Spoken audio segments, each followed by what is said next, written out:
We start off in a non-suspicious way. A young boy stares at a map of Tokyo, trying to figure out which way to go to reach his destination. While he's plotting out his course, he's distracted by 3 girls talking. They're really flashy, he thinks, and unbeknownst to him, the girls noticed him too. One of them comments that the kid's really cute, and they start debating whether he's a boy or a girl. And just so we're clear on this, he's a boy. A very young boy. He then approaches a woman carrying crates and manning the liquor store. When he asks for directions to Sunohara House, the woman happily helps him out before asking if he's moving there. And he is. His name is Shina Aki, and the woman lovingly calls him Aki-chan. As the boy goes on his merry way, the woman says to herself that Aki's a cute kid. Ayaka will definitely be happy.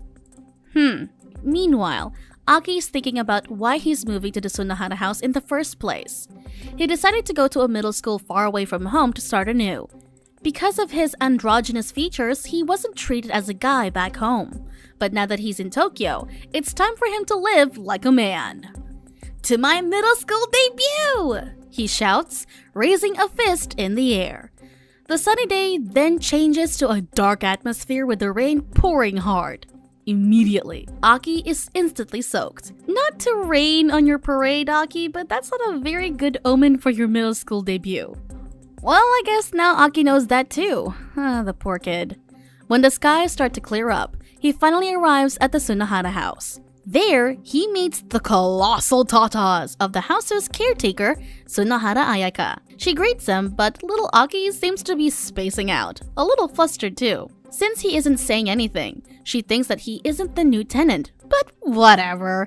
She still takes Aki in her arms and declares that she can't just leave a girl to catch a cold. So much for living like a man. Well, then again, with Aki's close proximity to a beauty like Ayaka, he seems to be living better than a lot of men out there.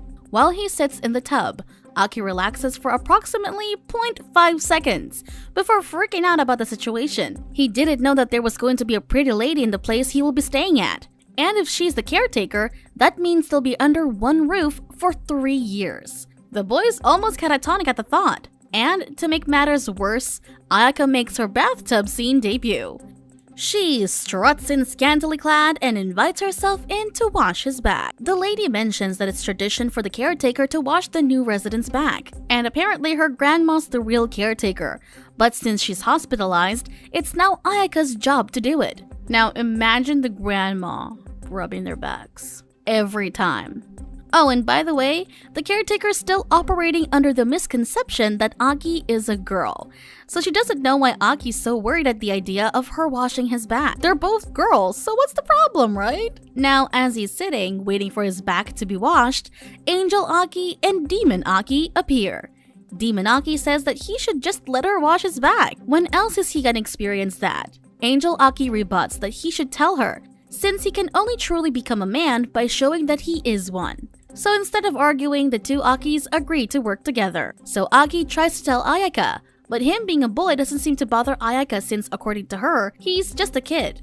This means that she has to take care of him, she says as she playfully bites his ear. That KO'd Aki. He passes out from the shock while Ayaka's still somewhere there and not in the gallows. What are you doing, woman? When he regains consciousness, he's out of the bath and laying on her lap with his clothes on. Ayaka says, "You really are a boy, aren't you? Since your face and name seemed feminine, I totally mistook you for a girl." Oh, so she's seen his So Aki's absolutely embarrassed by this, but Ayaka tells him not to worry since his size is perfectly normal for his age. After that, she's off to prepare supper. Ayaka's good at everything she does and is beautiful and kind. The only problem is that there's no indication she'll treat him like a man. After seeing him observe her, Ayaka hugs him and starts calling him Aki-chan, which he doesn't like. He asks Ayaka not to call him that, but she insists that it's cute. She asks why, but his memories of his big sister treating him like a girl back home floods him. He can't answer, so Ayaka turns back to cooking. Though his endeavor to be seen as a man isn't looking good, he resolves not to lose hope. He decides that if he manages to make Ayaka see him as a man, then she might, do the deed with him. First things first, he must show her that he's reliable. He approaches Ayaka, who is currently hanging clothes, and offers his help. While she's happy that he'd help her, she clarifies that she'll be taking care of her things. By her things, she means her unmentionables, which Aki's holding right now. She then instructs him to take care of the sheets instead. The boy obliges. Next up, he asks to help her with the flower bed, but he trips and throws the watering can he's holding, unevenly watering the flowers. When Ayaka decides to scrub the floor, he volunteers to do it, only to end up slipping. With Ayaka asking if he's okay, he finally tells her that he has decided to be manly. Ever since he was little, his sister has been telling him he's like a girl. He came to Tokyo alone because he wants to change that about himself. Ayaka gives him a hug and comforts him. She tells him he doesn't have to strain himself and apologizes for not realizing how he felt. She promises him that from now on, she'll be calling him Akun. Aki asks her to treat him like an adult, though, and she says she'll only do it if he gives her a kiss on the cheek. But just as he's about to do this, the 3 other Sunohara dormers arrive. The shortest among the 3 is Yukimoto Yuzu. The black-haired girl is Yamanashi Sumire, and the pink-haired one is Kazami Yuri. Sumire tells him that they're all Ayaka's victims too. Yuzu reprimands Ayaka for the scene they saw earlier. While watching, Yuri asks if Ayaka did anything strange to him. Apparently, Ayaka's incredibly touchy-feely with all of them, but especially with Yuzu. Might be because she's cute and tiny. As they talk, Ayaka proves their point and hugs Yuzu close to her humongous chesticles. Aki digests what his new doormate said, and when it fully dawns on him, the poor boy starts freaking out. After all this, Yuzu goes to Aki and tells him to cheer up. They then introduce themselves. Yuzu's Tamanachi Middle School's student council president. Sumire carries her on her shoulders, blood still on her nose. She then introduces herself as the VP. When Yuzu talks about how cool Sumire's surname is, more blood comes out her nose, making her unstable. Yuri then introduces herself as a student council secretary. Aki is relieved because Yuri seems to be normal, but little does he know that the girl's already imagining him in a maid outfit. The boy then introduces himself, which Yuzu answers with her promise to raise him well. Ayaka disputes this and takes Aki in her arms, as she should be the one taking care of all of them. Aki then asks Yuzu what she's wearing on her head. She's affronted at this. Why did he ask something like that to a person he just met? The girl laments. Aki, while confused, apologizes to Yuzu. She waves it away and leaves, clearly dodging the question. As she does, Sumire mutters that she's cute. Aki then asks the VP what's up. Sumire says that Yuzu wears that in an effort to seem taller. She adds that she seems to have a complex about being small. Yuzu drinks milk every day and secretly massages her. Okay, let's just stop there. And also that she realizes that she's talking to a boy. She threatens to end her new roommate as he clearly now knows too much. Fortunately for Aki, Sumire doesn't succeed. Yuzu and Sumire eventually need to leave. Aki looks at them and thinks that their height difference makes them look like mother and daughter. Yuri asks Aki, "Aren't they good together?" She also tells Aki that the 3 of them have been together since they were little, but Sumire's not proactive, so there's no progress. Yuri asks that this is the year she'll finally get them together, so she asks him to assist her. As the 3 girls leave, Ayaka asks Aki if they should pick up where they left off, making Aki blush. The caretaker laughs at him, saying that she's only kidding. Is she really? In his room, Aki plants his face in his pillow as he thinks about Ayaka. She's incredibly touchy-feely with everyone, so he's not special. But still, he's so flustered that he's kicking the bed. It's now been 1 week since Aki arrived at the Sunohara house, and Ayaka being excessively touchy with him hasn't really changed one bit. As she's trying to wake him up, she buries him in her huge chest. Yuzu sees this, so she once again lectures Ayaka about her behavior, which is nothing new, since she's always getting lectures every day. The only difference is today is the entrance ceremony at Aki's new school. The 3 student council members leave early to prepare for the ceremony. Yuzu once again reminds Ayaka to not do anything just because she and Aki are left alone. As the 2 watch them leave, Aki remarks that they take their student work very seriously.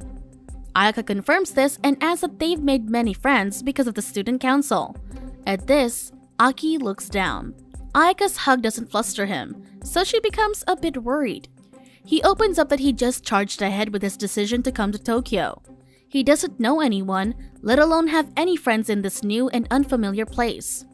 He worries about people making fun of him because he's from the province. Ayaka just continues clinging to him and hugging him. He asks her if she's even listening, and she moves away and tells him she has an idea. Aki has a bad feeling about her idea. Same, little guy. Same. She puts on her high school uniform and suggests that they practice making conversation. She asks him to pretend she's a girl in his grade. Now, he thinks that if he does this well, she'll finally acknowledge him as a man.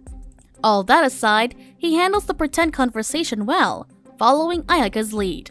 Soon enough, though, he's unable to keep up and says that this isn't helping. She grabs Aki's hand and lets it touch her chest, saying that her heart is pounding.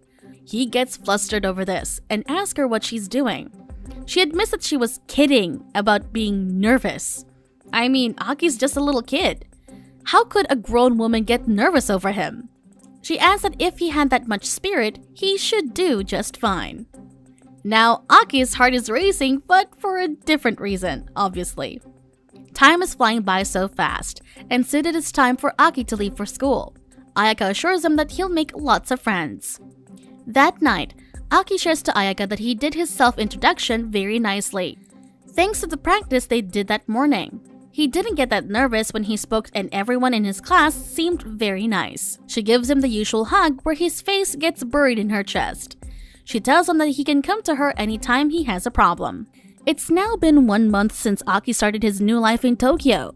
He's getting used to wearing his new uniform and walking to and from school every day. Like now, he's walking home and thinking about doing homework, while he still has the motivation to do so. When he opens the door, he's greeted by the sight of Ayaka in a cheerleader costume. Tokyo still has a lot of incomprehensible things, it seems like, so as he's doing his homework, Ayaka, still in her cheerleading outfit, cheers him on. She's making a bit of noise that distracts Aki, so he asks her if she's trying to cheer him up or interrupt him.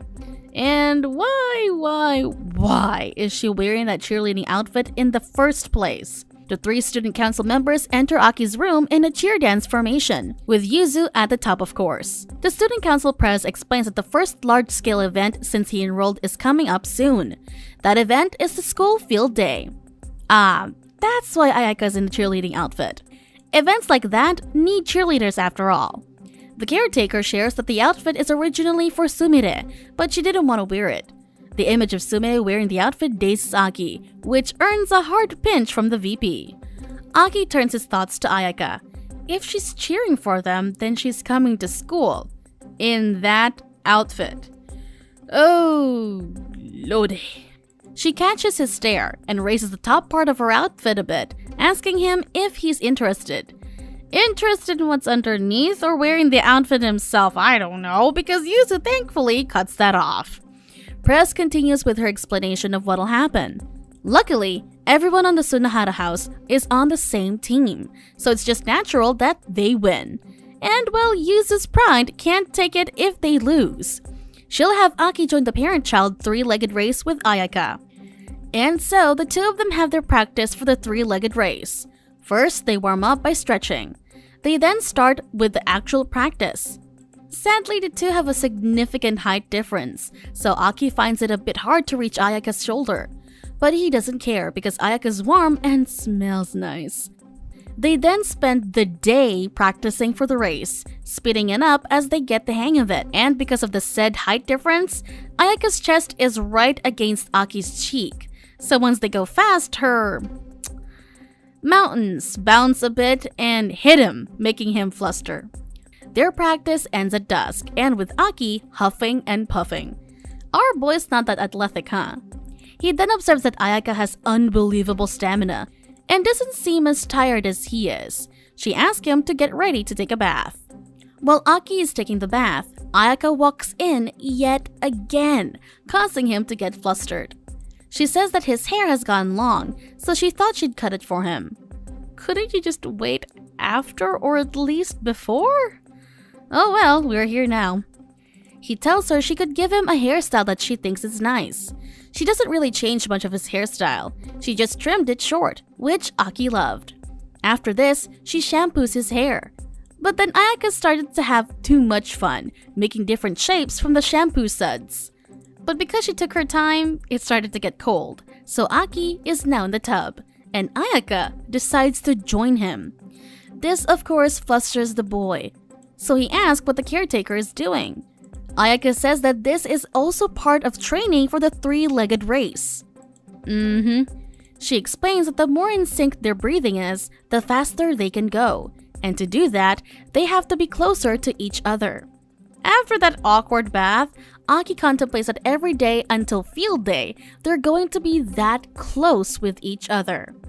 And every day after that, their training to get in sync increases in intensity. They do train for the actual race, but they also do other things like play cards and sleep in the same bed. Right, sure, that's part of the training. And finally, field day arrives. But just as they're about to go to school, Aki passes out at the entrance of the dorm. Sumine remarks that the strain of long-term physical and mental proximity to Ayaka must have been too great. Yuzu concludes that he's going to be useless that day. And we don't even see if they won the race. The heck? The next thing we hear is Yuzu screaming from the bath. Aki rushes over to see what's happening, and he finds Yuzu's stalkers. She realizes this and gets embarrassed, telling him to give her some privacy. After she gets dressed, she tells Aki that there's a giant spider on the wall. The spider crawls out of the bath and scares Yuzu. She urges Aki to get it since he's a guy, but he replies that he doesn't want to and it's scary. She tells him he's such a wimp. Well, that makes the two of them. Yuzu shares to Aki that she dislikes bugs in general, especially when they're nearly dead and twitching. Aki teases her by pretending that there's a nearly dead bug twitching on the floor.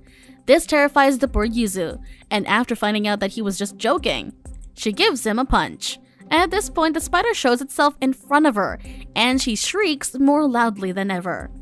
Sumine, who just arrived, comes over to help her dear president. Yuzu ends up crying in her arms, and this gives Sumine a nosebleed. She tells her to leave this problem to her. With the coolness of a ninja, she senses the spider above her. Then, she loses all of that coolness when the spider lands on her face, and she passes out from the shock. Yuri tells them that the huntsman spiders are beneficial. They don't harm humans, so there's no need to exterminate them. She says all of this from her room, far away from them and the spider. But honestly, what she said is true. So don't kill the hunter spider, guys. As they debate on how to remove it, Aika arrives wanting to ask Aki something. Soon enough, the spider lands on her chest. It slips a bit between the valley, effectively trapping it. She calmly gets little Spidey off her chest and with her bare hands and tosses it out of the window. After waving goodbye to the spider, she then asks Aki to go out with her to do some shopping. Since it's the first time he's going out with her, he overthinks and has a hard time deciding which clothes to wear. The little dude is thinking that he's gonna go out on a date with her, when really they're just gonna go out to get some groceries. The three members of the student council barge into his room and dress him up in women's clothes, and says that it looks good on him. Aki resists and pretends to see another spider, hoping to scare Yuzu. It doesn't work, but Yuri remarks that she's really afraid of spiders. Yuzu protests this by saying that everyone's afraid of something. Well, except for Ayaka. Yuzu realizes that she doesn't know what the caretaker is afraid of. At that, Yuzu gives Aki a task, while he's out with Ayaka. He must find out what scares her. While they are away, the three of them will prepare dinner. At the streets, Aki notices that people have been staring at them. He incorrectly assumes that people must be thinking that they're a couple, when the truth is, my dear boy, they're actually confused whether they're mother and daughter or sisters. Welp! Oh well. They then stop by Yatsuho's liquor shop to buy some stuff. Remember the girl Aki asked directions from? That's her. Yatsuho mentions that Ayaka will be participating in that year's beer fest. She says that Ayaka is a pretty tough drinker. As they're out shopping together, Aki realizes that he doesn't really know much about Ayaka. Ayaka reaches for Aki's hand when they cross the street, making him blush. While walking home, Ayaka tells Aki that he's a big help today. and that she'll find a way to thank him. Aki thinks that there's no need, as what's happening right now, them holding hands, is more than enough.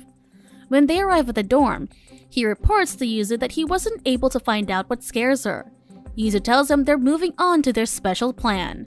She pulls out a videotape and tells him to see how Ayaka will react to the horror film. So Aki invites Ayaka to watch the horror film with him and she agrees. Turning off the lights, she says it will set the atmosphere. This plan doesn't work though. Why? Aki can't handle horror films. And so Ayaka ends up easing his fears away. Yuzu does not give up though, and they move on to their next plan. Yuri brings out a coat, and Yuzu tells Aki to wear the coat with no clothes underneath and then open it in front of Ayaka. And I'm happy to say that he objects to this, so they proceed to another plan.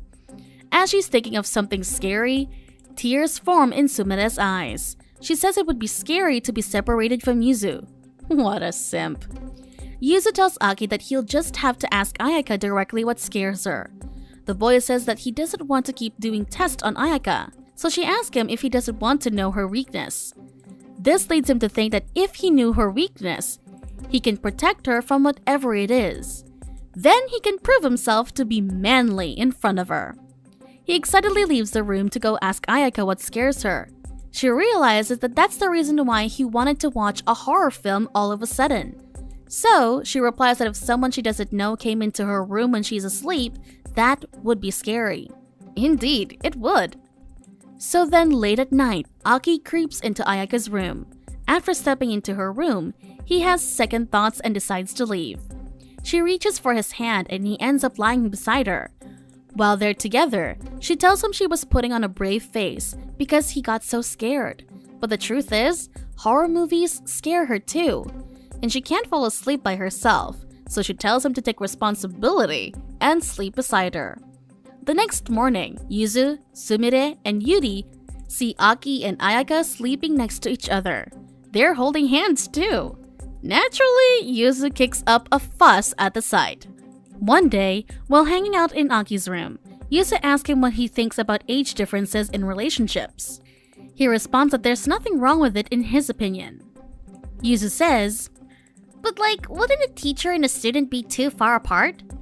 He asks her in return, "Excuse me, President, but you do realize this is my room, don't you?" Aki has a point. She replies that since he's uneducated, she'll give him a science lesson. Warmer air rises and cooler air sinks, and it's crazy hot for May.